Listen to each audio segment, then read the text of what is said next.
सब उपदेशक उसका 5 अध्याय उसके 4 वचन से लेकर उसके 6 वचन तक हम देखेंगे। जब तू परमेश्वर के लिए मन्नत माने तब उसके पूरा करने में विलंब ना करना, क्योंकि वह मूर्खों से प्रसन्न नहीं होता। जो मन्नत तूने मानी हो उसे पूरी करना। मन्नत मानकर पूरी ना करने से अच्छा है कि मन्नत ना मानना ही अच्छा है, क्योंकि वचन कहकर अपने आप को पाप में ना फंसाना और ना ही ईश्वर के दूत के सामने यह कहना कि भूल से हुआ। परमेश्वर क्यों तेरा बोल सुनकर अप्रसन्न हो और तेरे हाथ के कार्य को नष्ट करे। कितने लोगों को समझ आई वचन की? अब वचन से सीख रहे हैं कि प्रभु के वचन में लिखा है कि अगर तू कोई मन्नत मानता है तो उसे पूरी करने में ढील ना कर। मन्नत क्या है? सुखना क्या है? वोव क्या है? मन्नत एक परमेश्वर के साथ वायदा है। कई बार हम परमेश्वर की हजूरी में आते हैं, हम कहते हैं कि मैं मन्नत मांगता हूं, अगर मेरा बिजनेस बड़ा हो जाएगा तो मैं परमेश्वर के लिए ये करूंगा। ये क्या हो गई? बोलो, मन्नत हो गई। कई बार हम कहते हैं अगर परमेश्वर मुझे बे औलाद को औलाद देगा तो मैं ये औलाद, मैं ये बच्चा परमेश्वर के लिए, सेवा के लिए दे दूंगी। ये भी एक मन्नत है। मेरी लाइफ में ऐसा हो जाए, मैं ऐसा करूंगा, मेरे जीवन में ऐसा हो जाए, मैं ऐसा करूंगा। बहुत सारे लोग तरह तरह की मन्नतें मांगते हैं, लेकिन मन्नत मानना तो बड़ा आसान है। बाइबल कहती मन्नत को पूरा करना बहुत ही जरूरी है। वचन में लिखा जब तू मन्नत माने तो उसे पूरा करने में ढील ना कर, विलंब ना कर, क्योंकि जब आप मन्नत मानते हैं तो आप किसी व्यक्ति, किसी इंसान से नहीं, आप परमेश्वर के साथ वादा करते हैं। इंसान से मुकर जाना एक अलग कंसेप्ट है, मनुष्य से मुकर जाना एक अलग कंसेप्ट है, लेकिन परमेश्वर के साथ वायदा करके उसे भूलना एक बहुत ही बड़ा पाप है। यह चीज परमेश्वर को बिल्कुल भी पसंद नहीं है। इसलिए वचन में लिखा कि जब तू मन्नत माने तो उसे पूरा करने में विलंब ना कर, ढील ना कर।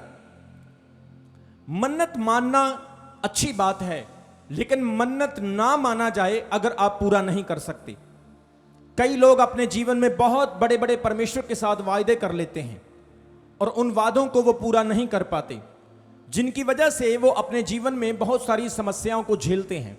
कई लोग बीमार होते हैं और कहते हैं जब मैं चंगा हो जाऊंगा तो मैं पूरा जीवन चर्च में रहकर परमेश्वर की सेवा करूंगा, लेकिन जब वो हील हो जाते हैं, ठीक हो जाते हैं, तो वो चर्च आते ही नहीं। कई लोग कहते हैं मेरी प्रॉपर्टी जब सेल होगी तो मैं 50% परमेश्वर को दूंगा, और प्रॉपर्टी सेल हो जाती है पर वो परमेश्वर को नहीं देते। लेकिन वचन क्या कहता है? यह गलती आपको और आपके वंशों को एक बड़ी परेशानी में डाल सकती है। इसलिए जब तू मन्नत मांगे, जब तू सुखना सुखे, तो उसे पूरी करने में ढील कभी मत करना। कई मन्नतें छोटी होती हैं, कई मन्नतें बड़ी होती हैं।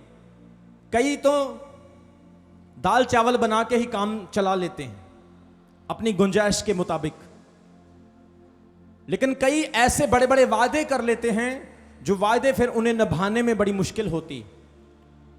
लेकिन याद रखो, परमेश्वर के साथ आपका किया हुआ वादा कभी भी चेंज नहीं होना चाहिए। हो सकता है आपकी मन्नत आपके लिए एक टेस्ट हो सकती है। परमेश्वर आपसे पैसा, दौलत, शोहरत नहीं मांगता है। परमेश्वर आपसे सम्मान को, आदर को मांगता है।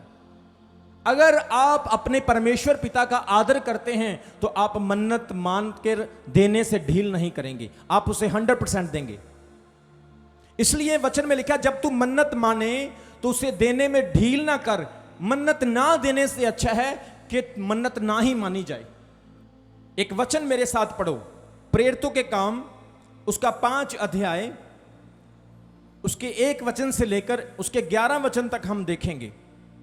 यहां पर हम देखते हैं 5:1 में हनन्याह नामक एक मनुष्य और उसकी पत्नी सफीरा ने कुछ भूमि बेची और उसके दाम में से कुछ रख छोड़ा, और यह बात उसकी पत्नी भी जानती थी, और उसका एक भाग लेकर उन्होंने प्रेरितों के आगे रख दिया।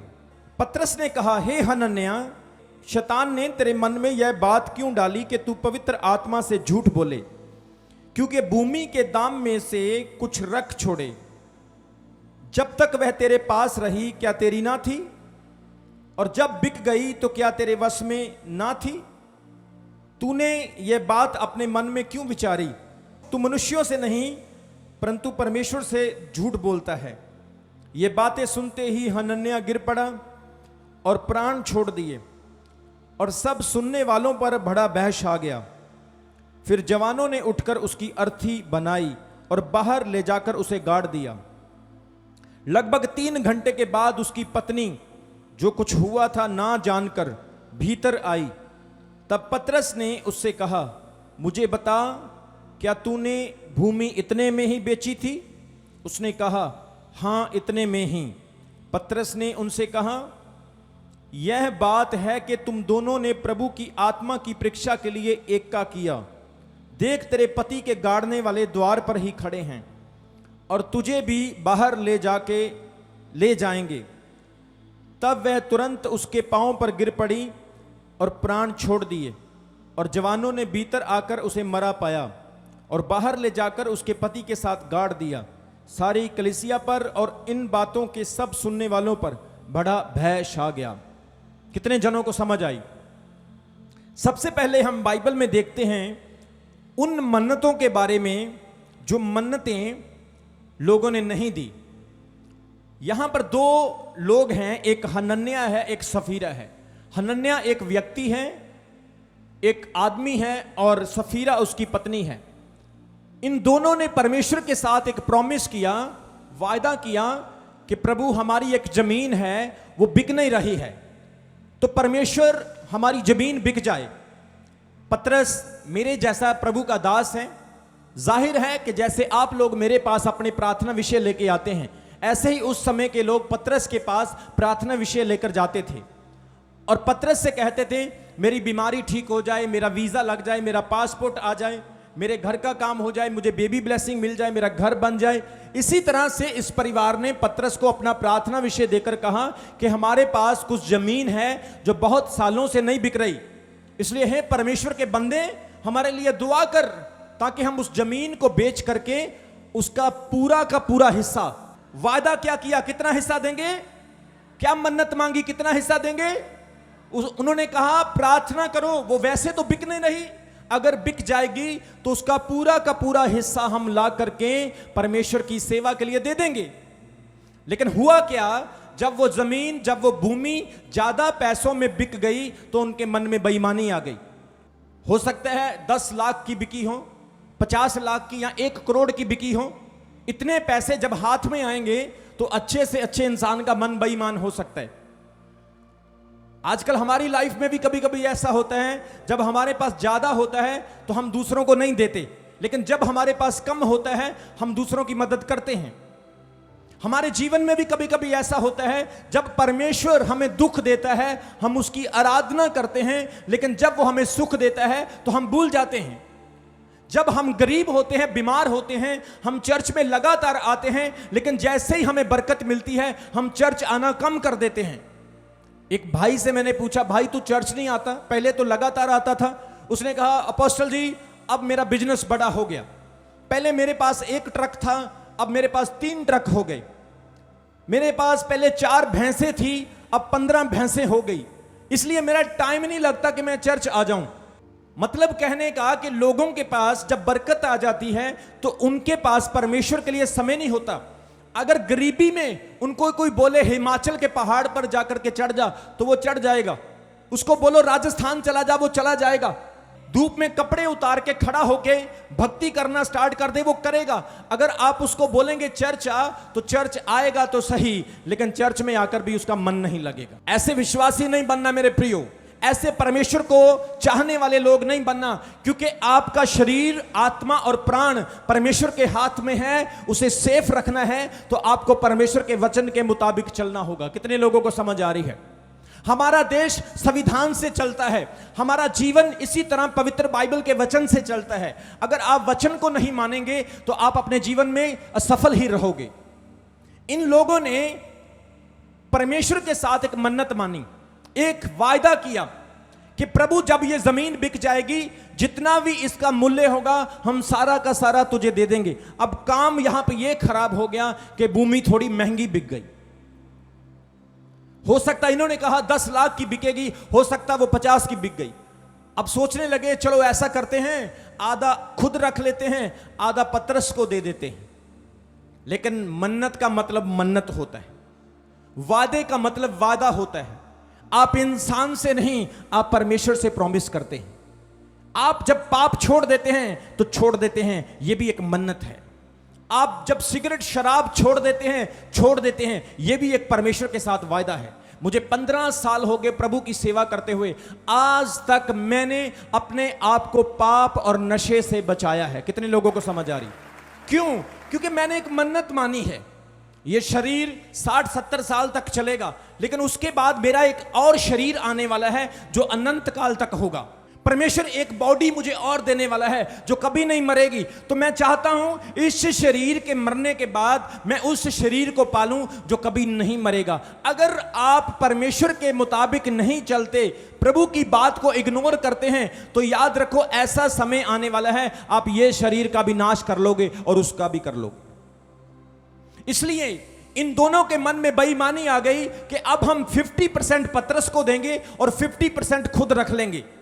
अब क्या हुआ? हनन्याह ने पैसा इकट्ठा किया, बैग में डाला, जिप लगाई, बैग उठाया और बड़े ऐसे मस्त होके आनंद के साथ पूरा बिंदास प्रभु के दास के पास जा रहा है। और ऐसे जा रहा है कि चलो मैं अब अपनी मन्नत पूरी करके आता हूं। प्रभु के दास बैठे हैं और अपना पैसा ला करके प्रभु के चरणों में रख देता है। आपको बताऊं, पहले समय में जब दान लाया जाता था तो प्रभु के दास के चरणों में, उसके सामने गोलक में रखा जाता था। कितने लोगों को समझ आ रही? बैग ला करके परमेश्वर के दास के सामने रखा और प्रभु के दास को पवित्र आत्मा ने कहा कि यह पूरा नहीं है। जो मन्नत मांगी गई थी वो एग्जैक्टली फुलफिल नहीं हुई। उसने हनन्याह से पूछा, हनन्याह क्या भूमि इतने की बिकी है? क्यों ऐसा कहा? एक क्वेश्चन कर रहा है, एक सवाल कर रहा है। हनन्याह क्या भूमि इतने में ही बिकी है? जब आपको परमेश्वर सवाल करता है, वहां पर आपकी परीक्षा का समय होता है कि आप सच बोलते हैं कि झूठ बोलते हैं। उसने आपको डायरेक्ट दंड नहीं दिया, उसने सबसे पहले आपको मौका दिया। हनन्याह जमीन इतने की बिकी या ज्यादा बिकी? लेकिन हनन्याह के मन में तो पैसे का लालच था। 2-2 हजार के नोट दिख रहे थे, 500-500 के दिख रहे थे, तो अब तो मन उसका पूरा फूला हुआ था। वाह, कोठी बनाएंगे, गाड़ी लेंगे, मर्सिडीज लेंगे, हैं, बच्चों को अच्छे स्कूल में पढ़ाएंगे। लेकिन याद रखें, वचन में लिखा है जो प्रभु का है वो प्रभु को देना है, और जो आपका है प्रभु कभी मांगता नहीं है। जोर से बोलो हालेलुया। लेकिन आजकल हम ऐसे हो गए हैं, हम प्रभु का हिस्सा भी खा, बोलो, डॉक्टर कहता है 10 लाख रुपए लगेंगे, लेकिन गारंटी कोई नहीं। डॉक्टर को 10 लाख देने के लिए तैयार हैं, लेकिन प्रभु के लिए मन्नत मानी है तो उसमें भी हम बुरी नजर रखते हैं। वचन में लिखा है, उसने कहा इतने में बिकी, उसने कहा हां इतने में ही बिकी है। वचन में लिखा है, उसने कहा तुमने क्यों पवित्र आत्मा के साथ झूठ बोला है? आप याद रखें, कभी पवित्र आत्मा के साथ झूठ ना बोलें। पवित्र आत्मा के साथ झूठ बोलने वाला व्यक्ति कभी जिंदा नहीं रह सकता है, बाइबल ऐसा कहती है। जो व्यक्ति इंसान से झूठ बोलता है उसकी माफी है। आप मां से, बाप से, पिता से, बच्चों से झूठ बोलते हैं, आपको माफी मिल जाएगी। लेकिन पवित्र आत्मा से अगर आप झूठ बोलेंगे उसकी क्षमा नहीं मिलेगी। पतरस ने क्या कहा? तुमने प्रभु के आत्मा के साथ झूठ बोला। वचन में लिखा उसी वक्त वहीं पर गिर गया और उसका प्राण निकल गया, और उठाने वालों ने उठाया और बाहर जाकर के उसको कब्र में गाड़ दिया। देखो, पहले समय के चर्च में ऐसा अभिषेक था, ऐसी अनॉइंटिंग थी कि कोई भी गुनाहगार व्यक्ति वहां पे खड़ा रह सकता नहीं था। अगर आज के टाइम में वो अभिषेक आ जाए तो मैं कहता हूं चर्च में एक भी नहीं रहेगा। कितने लोगों को समझ आ रही है? यहां पे तो सबको उठाने वाले ढूंढने पड़ेंगे।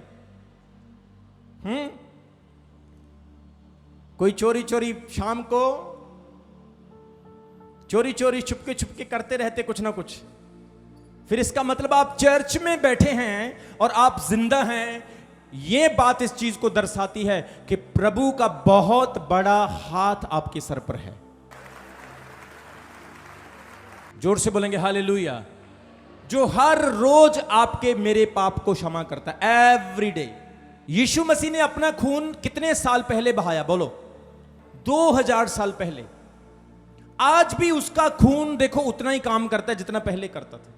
आप किसी इंसान का खून रख दो, वो खराब हो जाएगा, सूख जाएगा, खत्म हो जाएगा। लेकिन यीशु मसीह का खून जिंदा खून है। उसमें ना तो टाइफाइड है, ना इन्फेक्शन है, ना कैंसर है, ना बीमारी है। यीशु मसीह का ब्लड जो सलीब के ऊपर बहाया गया, वो मनुष्य का नहीं, परमेश्वर का लहू है।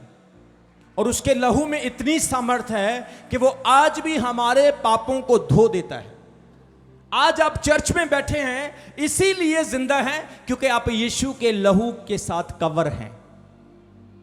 कितने लोगों को समझ आ रही? आप प्रभु के लहू से, ब्लड से कवर हैं।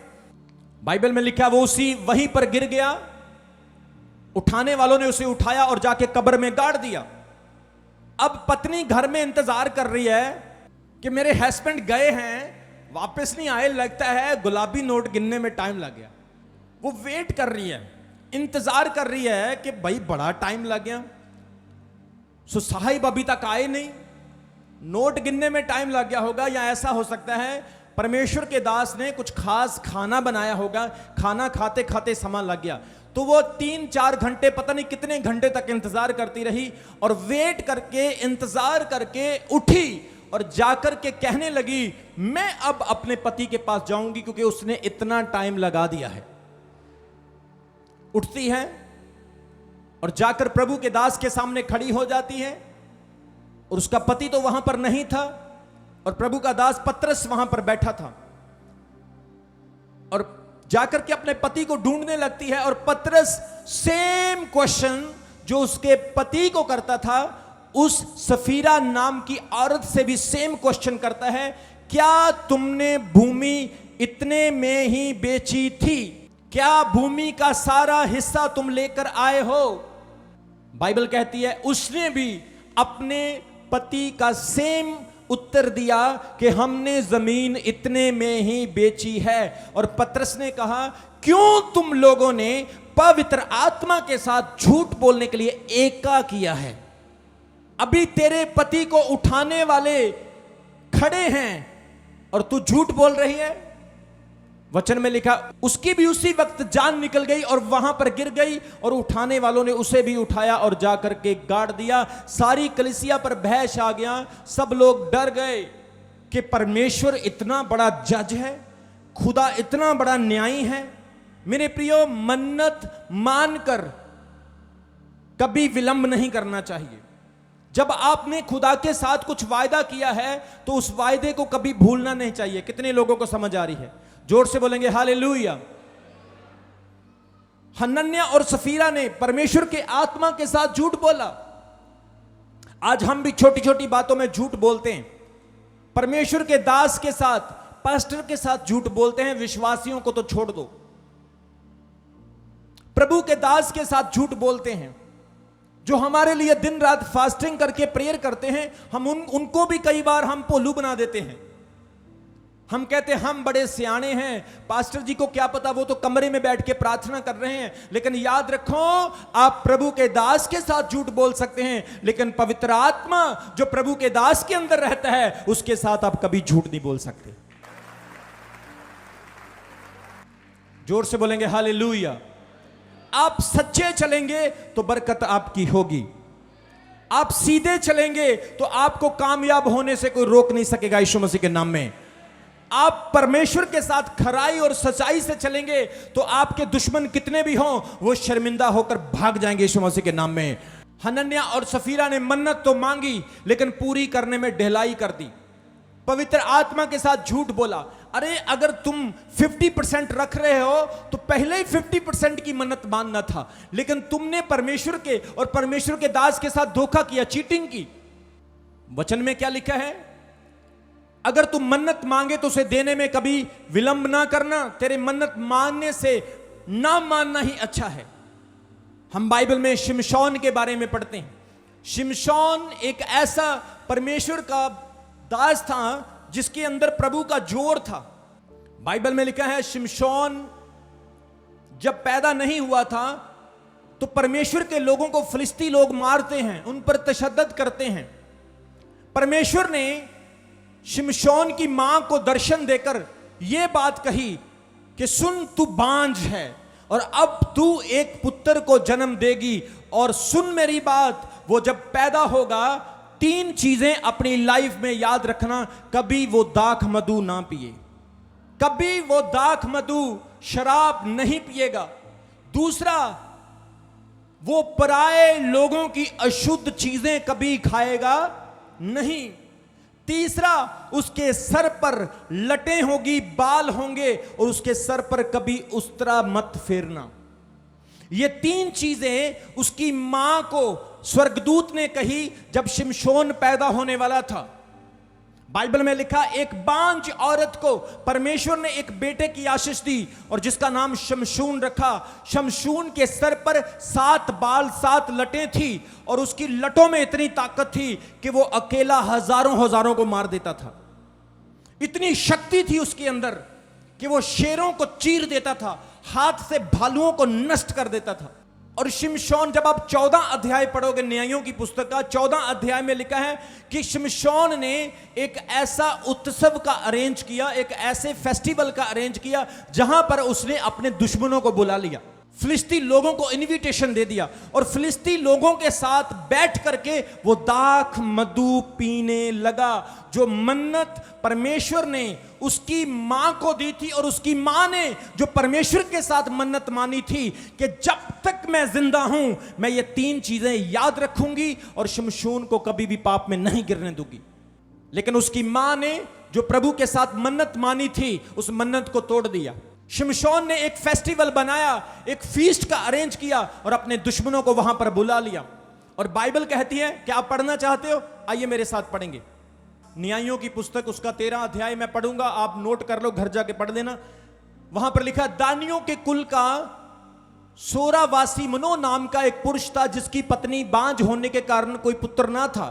इस स्त्री को यहोवा के दूत ने दर्शन देकर कहा, सुन, बांझ होने के कारण तेरे बच्चा नहीं है, परंतु अब तू गर्भवती होगी और तेरे बेटा होगा। इसलिए अब सावधान रह कि ना तो दाख मधु ना किसी भांति की मदिरा वो पिए और ना कोई अशुद्ध वस्तु खाए, क्योंकि तू गर्भवती होगी और तेरे एक बेटा उत्पन्न होगा और उसके सर पर शुरा ना फिरे, क्योंकि वह जन्म से ही परमेश्वर का नजीर रहेगा और इस्राएलियों को फिलिस्तियों के हाथ से छुड़ाने के लिए वही हाथ लगाएगा।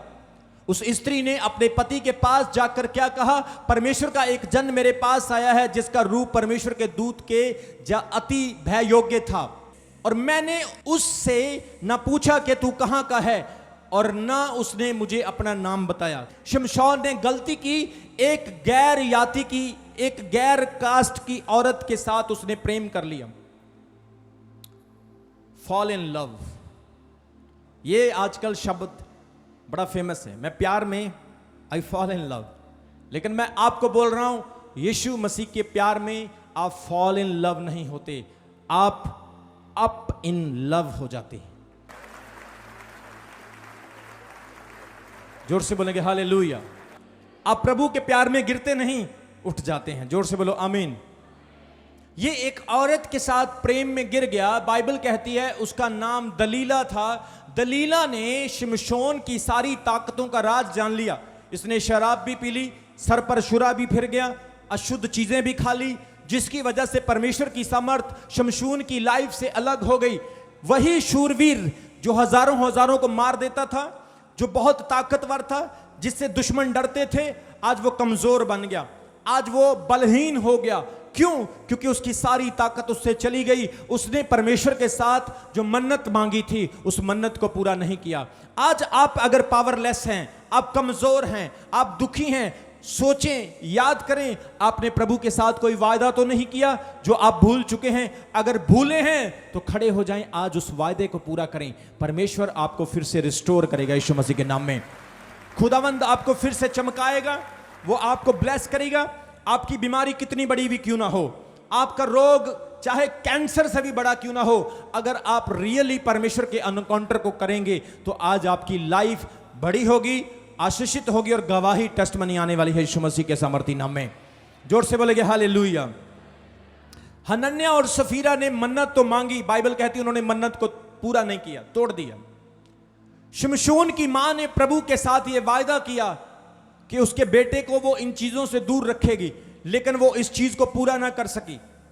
लेकिन बाइबल में कुछ ऐसे लोग भी हैं जिन्होंने मन्नत तो मांगी लेकिन उसे देने में ढील नहीं की। कितने लोगों को समझ आ रही है? उन्होंने उस मन्नत को पूरा किया। आइए हम बाइबल में सबसे पहले देखेंगे पहला सैमुएल उसका 1 अध्याय उसके 10 और 11 वचन को। वहां पर लिखा है कि हन्ना नाम की एक औरत है जो बांझ है, इसके पास कोई बेबी ब्लेसिंग नहीं। एलकाना नाम का व्यक्ति है जिसकी 2 पत्नियां हैं, एक का नाम हन्ना है, दूसरी का नाम पनन्ना है।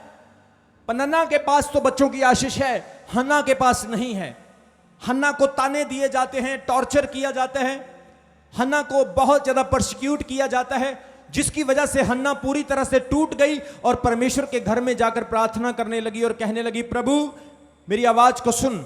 आंसू बहाती है, प्रार्थना करती है, हृदय टूट चुका है और प्रभु से कहती है, प्रभु अगर तू अपनी दासी के दुख को याद करें, मेरी प्रार्थना को और मेरे आंसुओं को देखें, हम वचन में पढ़ेंगे। हां, और यह मन में व्याकुल होकर यहोवा से प्रार्थना करने और बिलख बिलख कर रोने लगी। और उसने यह मन्नत मांगी कि हे सैनों के यहोवा, यदि तू अपनी दासी के दुख पर सचमुच दृष्टि करे और मेरी सुधि ले और अपनी दासी को भूल ना जाए और अपनी दासी को एक पुत्र दे, तो मैं उसे जीवन भर के लिए यहोवा को अर्पण करूंगी और उसके सर पर कभी शुरा ना फिरने पाएगा।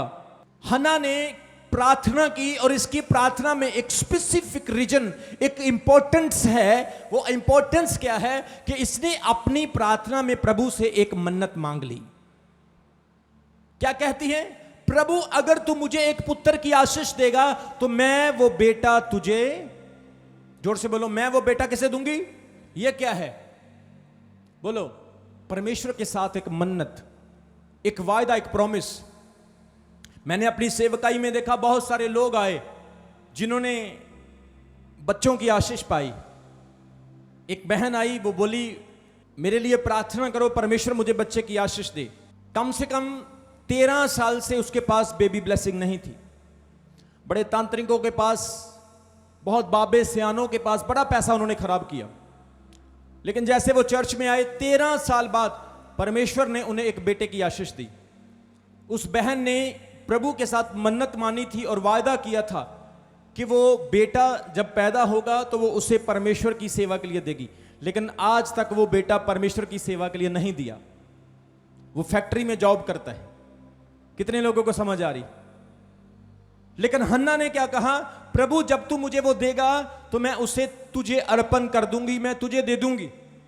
आज भी चर्च में बहुत तरह के लोग होते हैं, परमेश्वर मैं तेरे लिए ये करूंगा, प्रभु मैं तेरे लिए वो करूंगा, मुझे इतने करोड़ दे दे, मेरा बिजनेस इतना हो जाए, परमेश्वर मेरा घर बन जाए, मैं तेरे दास के लिए भी एक साथ में कमरा बनाऊंगी, परमेश्वर तू मेरे लिए ये कर, मैं वो करूंगी, प्रभु मेरा बिजनेस बढ़ जाए, प्रभु मेरा वीजा लग जाए।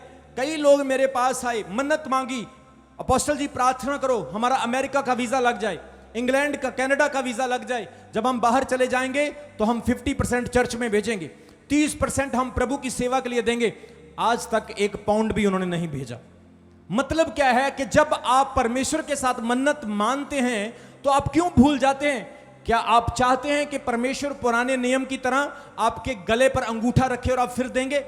यीशु मसीह का प्रेम है, उसका अनुग्रह है, उसकी ग्रेस है, इसलिए वो आपसे जबरदस्ती नहीं करता, लेकिन वो आपको विल पावर देता है, वो आपको चॉइस देता है कि आप अपनी चॉइस से जब परमेश्वर के लिए कुछ करेंगे तो परमेश्वर खुश होकर स्वर्ग की आशीषें अब्राहम की तरह आपके घर पर खोल देगा। हन्ना ने प्रभु के साथ प्रॉमिस किया कि प्रभु अगर तू ये पुत्र मुझे देगा तो मैं तुझे दे दूंगी। और बाइबल कहती है परमेश्वर ने हन्ना को एक पुत्र दिया जिसका नाम उन्होंने सैमुएल रखा।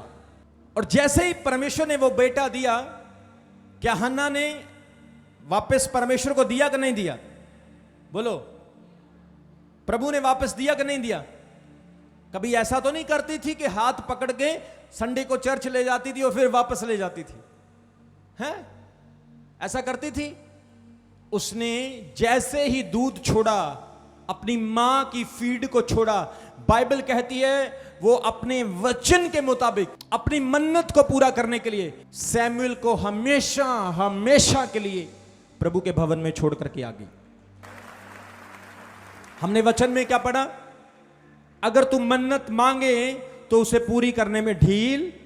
हन्ना ने मन्नत को पूरा किया और वचन में लिखा जैसे ही सैमुएल परमेश्वर की हजूरी में रहता था, परमेश्वर ने सैमुएल को दर्शन दिया, उससे बात की और सैमुएल बड़ा होकर एक बहुत बड़ा नबी बना। सैमुएल ने दाऊद को मसा किया और दाऊद के कुल से हमारा यीशु मसीह पैदा हुआ। जोर से बोलेंगे हालेलुया। मन्नत मानना एक अच्छी बात है, लेकिन उसे पूरा करना उससे भी अच्छी बात है। मैंने अपने जीवन में परमेश्वर से बहुत सारी मन्नतें मांगी। मैंने कहा परमेश्वर अगर तू मेरी लाइफ में ऐसा करेगा तो मैं ऐसा करूंगा। प्रभु अगर तू मेरे जीवन में ये देगा तो मैं ये करूंगा। परमेश्वर मुझे देता जाता है और मैं पूरा करता जाता हूं।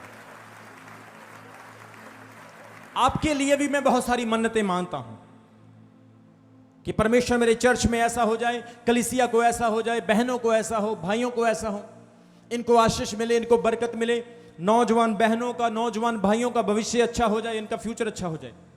मैं भी आपके लिए मन्नत मानता हूं और इसलिए परमेश्वर आपके बीच में बड़े बड़े काम कर रहा है। इसलिए प्रभु आपको बड़े चमत्कार दिखा रहा है। लोग पीजीआई में होते हैं, प्रार्थना यहां पर होती है और चंगे होकर वापस आकर गवाही देते हैं।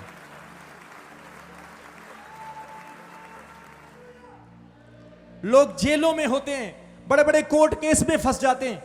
कई लोगों के ऑपरेशन कैंसिल हो गए। परमेश्वर ने कैंसर, HIV की रिपोर्टें मैंने देखी है, ऐसी गवाहियां भी परमेश्वर ने सेवकाई में दी है। आप जब मन्नत माने तो मन्नत को पूरा करें। बोलो हालेलुया। मन्नत ना मानने से, ना देने से ना मानना ही अच्छा, बाइबल कहती है। कितने लोगों ने यकूब के बारे में सुना है? यकूब इसहाक का छोटा पुत्र था और वचन में लिखा जब इसहाक ने यकूब को आशीर्वाद दिया तो एसाव के हिस्से की सारी ब्लेसिंग यकूब ने ले ली। अब एसाव नाराज हो गया। एसाव तो अपने भाई को ढूंढ रहा था कि मैं उसको मार दूंगा, उसने मेरी आशीष को भी ले लिया।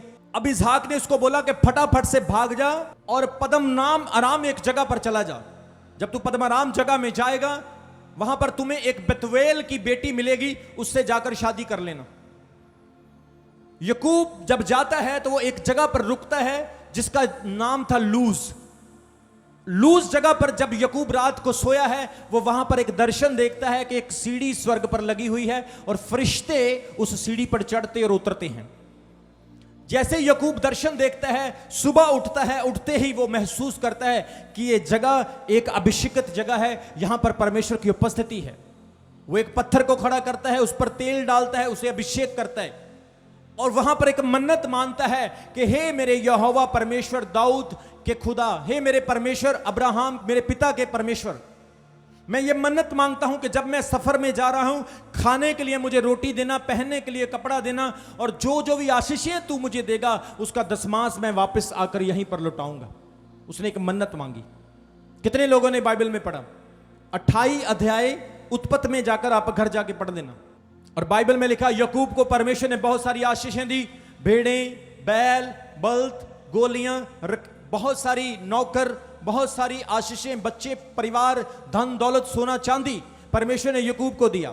और यकूब उस चीज को भूला नहीं। जब आप 35 चैप्टर को पढ़ोगे वहां पर लिखा जब यकूब वापस आया तो परमेश्वर ने उससे बात की, यकूब उठ खड़ा हो जा, जहां पर मैंने तुझे दर्शन दिया था उसी जगह पर जाकर तुझे अब सारे दसमांशों को देना है और मेरी उपासना और आराधना करना है।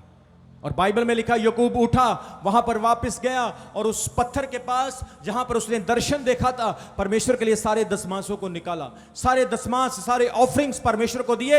यकूब की लाइफ को आप देख सकते हैं, उसने जो मन्नत खुदा के साथ मांगी थी उसे वो भूला नहीं, उसने उसे याद रखा। हम कैसे लोग हैं, हम तो कनाडा जैसे देश में जाकर परमेश्वर को भूल जाते हैं। हमारा तो अमेरिका का वीजा लग जाए तो हम अपने परिवार को भूल जाते हैं, परमेश्वर तो दूर की बात। लेकिन यकूब को देखो, वो परमेश्वर को भूला नहीं। हन्ना को देखो, वो परमेश्वर को भूली नहीं। आज परमेश्वर चाहता है आप अगर कोई मन्नत मांग रहे हैं तो आप उसे पूरी करने में ढील ना करें। आपने उसे पूरा करना है और परमेश्वर आपको 100% आशीष देगा यीशु मसीह के नाम में। हमारा परमेश्वर आशीष देने वाला परमेश्वर है, बोलो आमीन। प्रभु श्राप नहीं आशीष देता है, बोलो हालेलुया। परमेश्वर ऊंचा उठाता है, बोलो आमीन। आज चर्च आप ऊंचे उठेंगे यीशु मसीह के नाम में। आज आपकी ब्लेसिंग्स बड़ी होगी, मैं आपको बोल रहा हूं यीशु मसीह के नाम में।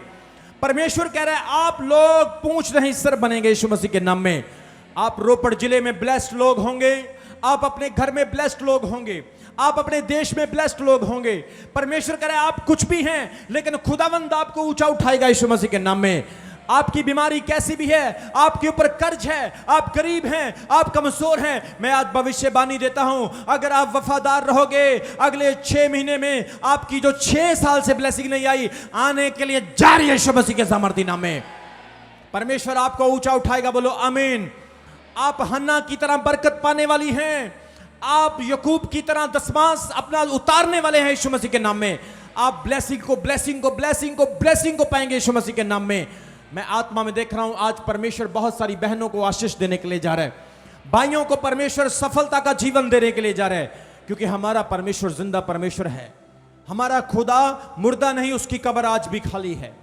उसने कहा मैं जगत के अंत तक सदा तुम्हारे साथ हूं। उसने कहा तुझे सब छोड़ देंगे लेकिन मैं ना तुझे छोड़ूंगा ना मैं तुझे त्यागूंगा। उसने कहा मत डर, मैं तेरे साथ साथ हूं। उसने कहा जब तू मुझे पुकारेगा मैं तेरी प्रार्थनाओं को सुनूंगा। उसने कहा याद कर मेरे वादों को, याद कर मेरे वचन को। मेरे वचन तेरी लाइफ में, तेरे बच्चों में, तेरे वंश में पूरे होंगे। आज परमेश्वर अपने वचन को आपकी लाइफ में पूरा करना चाहता है। मेरे प्रियो, परमेश्वर नहीं बदला, आप बदल चुके हैं। आपका विश्वास बदल चुका है, परमेश्वर नहीं बदला।